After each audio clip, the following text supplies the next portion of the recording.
Hello, it's me, Jannelle, from the future. I just trim my own hair at home. DIY, trim my own hair. And that's what I don't know what those jazz hands were, but they just came from deep inside me.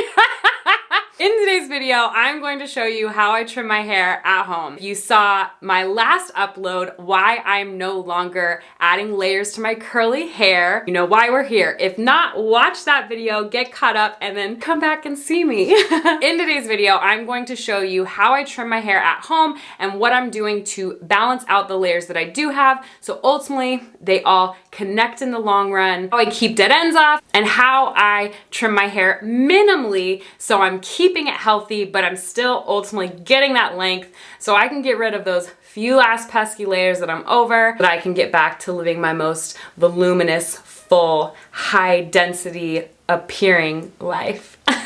Also, if you have gray hairs that don't always cooperate and hang lower than the rest of your curls, I've got a tip for you in this video as well. I'm sorry, I'm sure some cultures find it rude to point, and I apologize. No disrespect. All right, Jannelle from the future. Let's get into this video. My sweater is backwards because I have a stain on the front, and I am nervous. I've cut my hair many times. I've never done it on camera, so I'm a little nervous to walk you through it. Something to keep in mind is I have had 2 haircuts with a stylist here in Philly. I'll link her down below, but I have been trimming it in between. Now we're ready for that trim, so let's do it. First thing, you'll notice my hair is like super stretched out. I've been wearing beanies, it's been snowing, and I actually prefer to trim my hair initially when my hair is stretched out. So it gives me a more obvious visual of like where my layers are at. It's easier to see what areas are damaged, what needs some length to come off, that kind of thing. I do also cut it once it's styled, and I'll show you that in a little bit. This is how I start out with my trimming, and you don't necessarily have to let your hair go a few days. You can also just dry detangle it, so it's just easy to work through. I do not like to add water to it. I don't want to add anything that's going to stretch my hair further. I tend to work on like each half, and I tend to work mostly from the front. First thing I do is kind of evaluate like where things are at. This side, most of the layers are back. This is a layer that I'll probably keep shorter, but my main focus is here. Pretty much this section, root to tip, is for the most part pretty even, and it's about the same width from root to tip. More obvious when my hair is curly, but like a few of these places, like especially around my ears, you can see that it is definitely more sparse towards the end. It thins out quite a bit, and it's not quite as long. This is one of the layers on both sides of my head that I'm working on growing out. As you can see there's a substantial length difference, and it definitely thins out towards the ends. And this is an area here, like nape of the neck, at the temples. These areas tend to be, for most people, definitely for me, they tend to be finer and more prone to breakage anyways. So some of that is not completely abnormal. Before the last 2 layered cuts that I did, these areas by my ears were actually the same length and density. Adding layers to them was like the worst thing I ever did, because A, it's the perimeter. You want to keep your perimeter intact. Perimeter, you know, what goes around, along. But then on top of that, they're also the hardest for me to grow out. A, because if they don't have the power in numbers, but then also because they are already prone to breakage. The other area that I have a lot of focus on is kind of this back section. I'm literally within like probably 1 inch to 2 inches max of most of my hair being the same layer.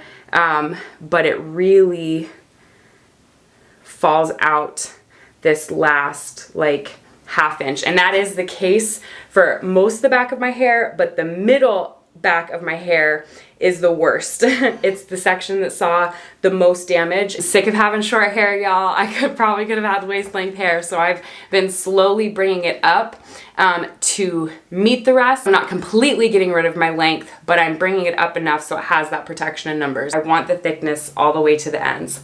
So let's get into this trim. So the first thing, scissors do matter. These aren't the most expensive scissors. I got them off of Amazon. I will link them in the description. You know when you cut a piece of paper and it just glides right through when you have really good, fresh, sharp scissors, and then let's say you don't have really good, sharp scissors and you cut a piece of paper and it gets all those jagged edges, that's what's gonna happen to your hair, and it's actually going to cause more damage, more breakage in the long run. DIY hack to ensure that they are at peak performance is I use a little bit of sandpaper, and every time I go to trim my hair, I just cut into the sandpaper. It's not the best way to sharpen scissors, but it works really well. The first thing I'm gonna do is pretty much from my temples, it's like eyebrows straight back to temples, is I am going to move this top layer out of the way. As I mentioned in that last video, this is the layer that holds my face framing pieces and where I don't mind keeping a little bit shorter than the rest of my hair, because then it adds a little bit of shape, volume, all of that. This is the section that I am trying to get to one length, and as I said, like from the back, it's almost there. From the back, I want it to have a long, exaggerated U shape.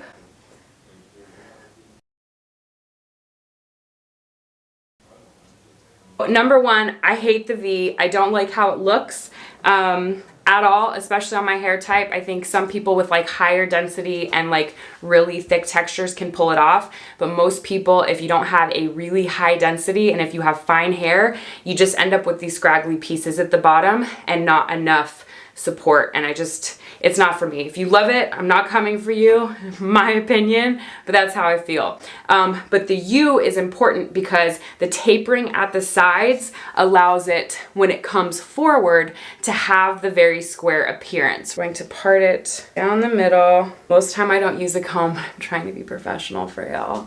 I learned this actually from Mains by Mel. I used to just do it straight on, bring it forward, but I actually learned from her that if you turn your head to the side, turning to the side, bringing down, and I'm slightly bringing it forward. Again, combed it forward with my head turned, brought it forward a little bit diagonally, and then here, I'm just going to trim these ends. And then this little section that I didn't trim at all, that fell out, what I'm going to do is just grab it, I just barely snip those ends just so that it is gathering solidly at a point. Getting it just enough so that it has fresh ends without really taking off any length. And the truth is that little bit of dusting ultimately makes the hair look fuller and in a lot of cases longer, because it's not all those scraggly pieces that divert your eye down. So I'm really like, that is really what I'm focusing on, is just getting that solid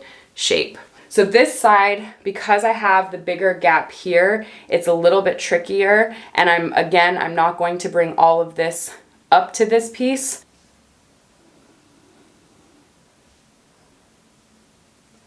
Okay, so on this side, I'm actually gonna take a little bit more. I have a chunk of my hair right behind my ear. It's probably like the thickest, juiciest curl I have in my head, but it also tends to grow a little bit faster. So I tend to take off that corner anyways. So I'm going to trim a little bit more, but same thing, we're just coming here and evening things out. Nice clean line.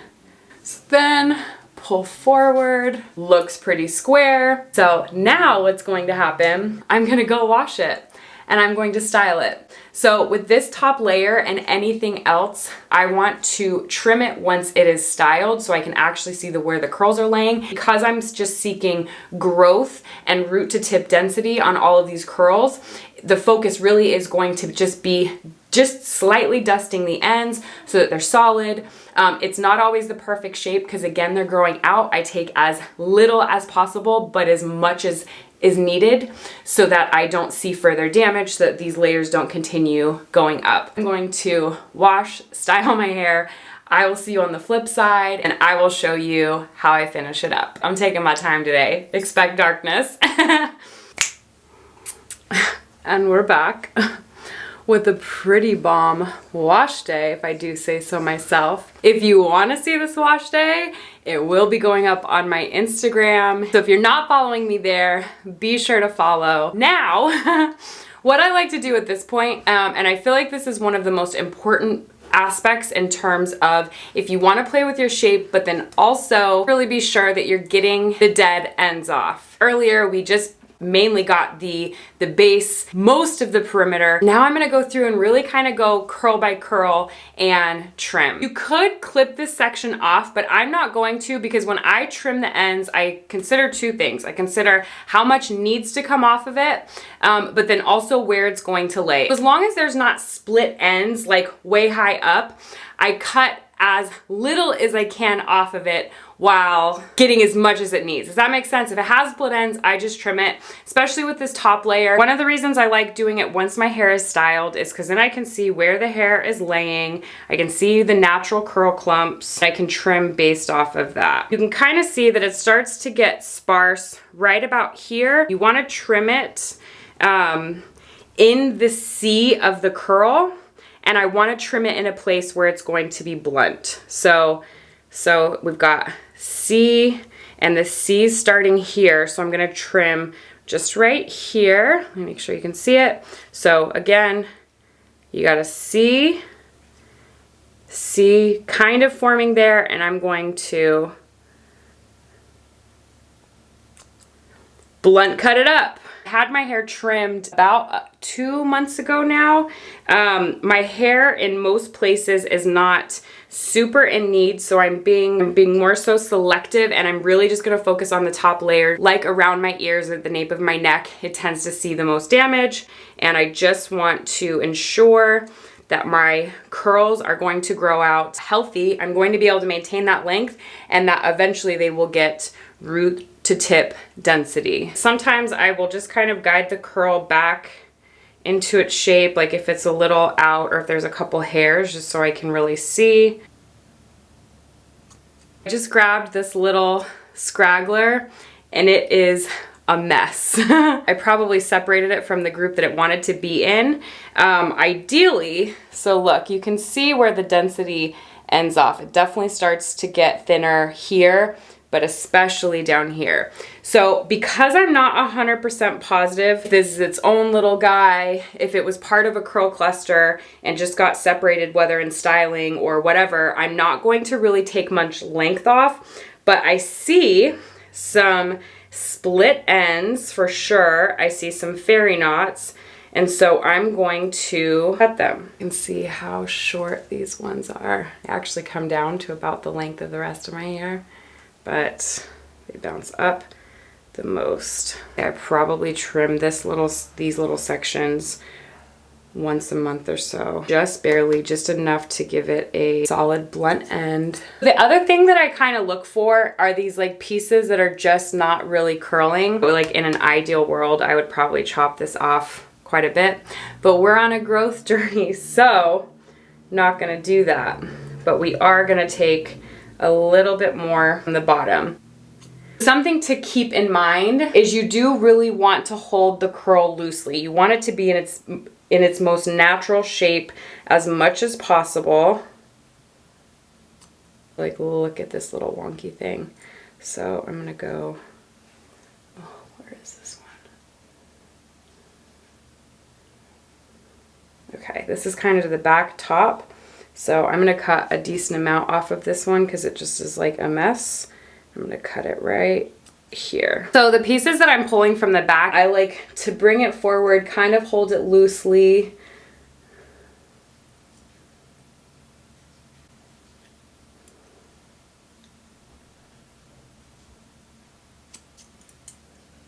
Something I also do to my grays in this area, I don't really do it in other places because I don't notice it. It's not framing my face. But a lot of times I have some gray hairs that tend to be a way looser curl pattern, like borderline even straight, and sometimes will just not curl with what's going on here.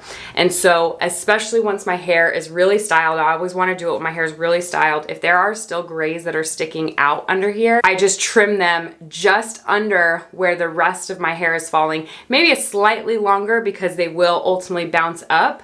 But then that way I don't have the like gray scragglies down here. Eventually I would like to have these layers a little shorter than the rest of this, but because some layers were put in and around my ears, you can still see that they go up a little bit. I've been keeping it just enough that it kind of covers them. I'm not a big fan of the diamond look, right? So leaving my bangs a little bit longer so they fill in this space until these layers grow out and can do that. Another thing that I like to do is I like to flip over. One of the things that helps me see, and it makes it more obvious, as you can see, like look how the front pieces are longer than here, essentially trying to fill this gap. Ultimately, this more so makes a straight line. Before I got the layers, this was a very solid line. So it's good to see your hair flipped over because you can see kind of where fullness is lacking and where there's some unevenness. So the last thing that I do,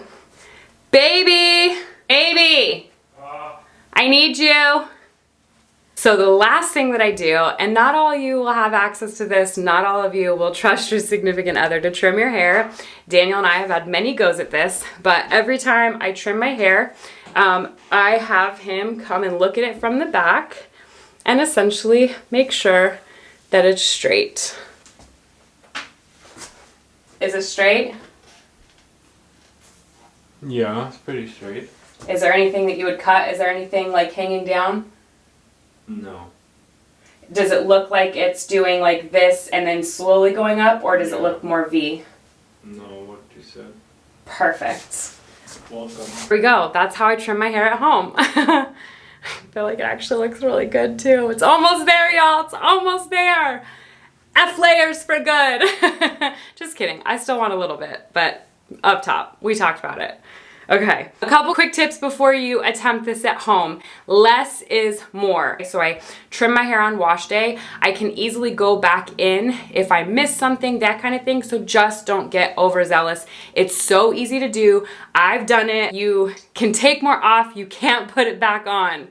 Number one rule. I highly recommend dry cuts, period, especially if you have multiple curl patterns, and especially if you are not used to cutting your hair at home. Avoid water. Water is going to stretch your hair out, and it's easier to take off more than what is intended. If you have never attempted trimming your hair before, especially your curls, do it dry. Do not start with wet. All right, y'all, that's it for this video. Thank you for watching. I really hope this helped, gave you some insight. If you do have any questions, please comment them down below. I will be down there in the comment trenches with you answering questions. Again, if it was your first time here, my name is Jannelle. We do all things curly, sometimes wavy, and then some.